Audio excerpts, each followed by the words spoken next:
Okay everyone, in this section I will explain to you on how X-ray is produced from the Bremsstrahlung process. So we have one of tungsten atoms in the anode target. Okay, I'm taking one of the atoms. So we have the nucleus at the center and the orbital shell KLM. So firstly what you need to know is that attractive Coulombic force between the nucleus and the electron. The closest the electron to the nucleus, the highest the Coulombic force. Okay. So from the filament we have the projectile electron. This projectile electron will bombard it towards the anode target and interaction happens.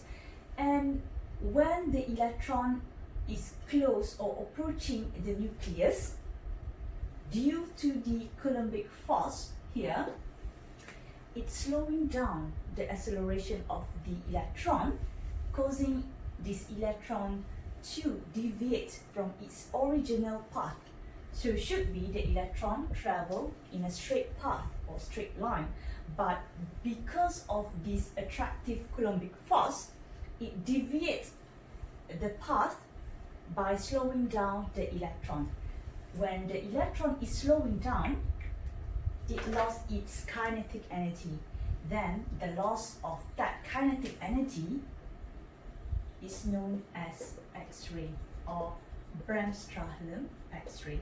So there is kinetic energy loss from this electron deceleration. Okay, slowing down or deceleration. All right. So the energy.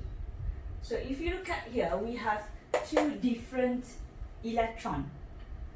One is closest to the nucleus and another one is quite farther away from the nucleus. So when you look here, the first electron close to the nucleus has a sharp deviate from its original path, like this. So this one has the highest energy compared to second electron, which is quite far from the nucleus, and the deceleration or slowing down is a bit lower, causing its slight deviate from its original path. Then the energy here is lowered compared to this one. The energy of the Bremsstrahlung depends on two types. Firstly, depends on Coulombic force strength, which is depends on Z2 squared or atomic number squared. The higher the atomic number, the stronger the Coulombic force to hold between the nucleus and the electron.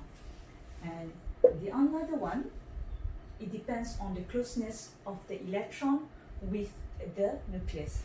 So electron number 1 is close to nucleus compared to electron number 2. That is why electron number 1 is having higher energy compared to second electron.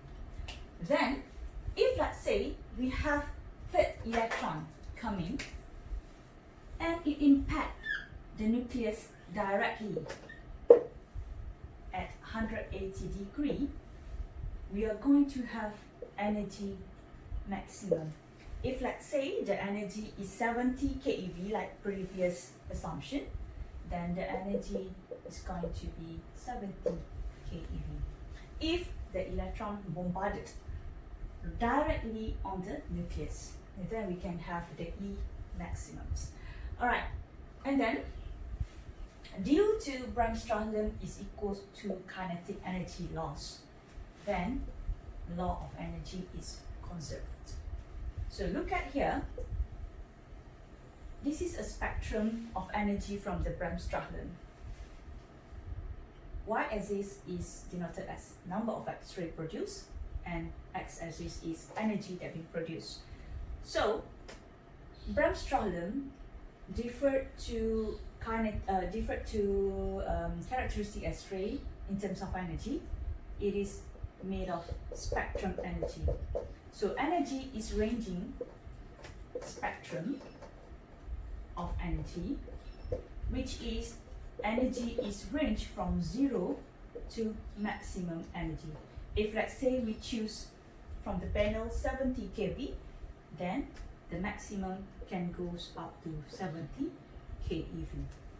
Okay, and then the average energy, E average, is equals to 1/3 of energy. So meaning here 1/3 times 70 keV. Then we can have this average energy. Okay, it is different to characteristic, where I'm going to explain later on. This is characteristic energy in terms of line spectra. Okay, so I'm going to recap again how Bremsstrahlung X-ray is produced. It is due to slowing down of projectile electron when it approaching the nucleus due to the attractive force. The attractive force is in here. Okay, so come closer to the nucleus. Due to attractive force, it's slowing down and deflected from its original path, lost its energy, emit the X-ray, known as Bremsstrahlung X-ray. Okay, this is all about the Bremsstrahlung. In the next session, I will explain the characteristic X-ray.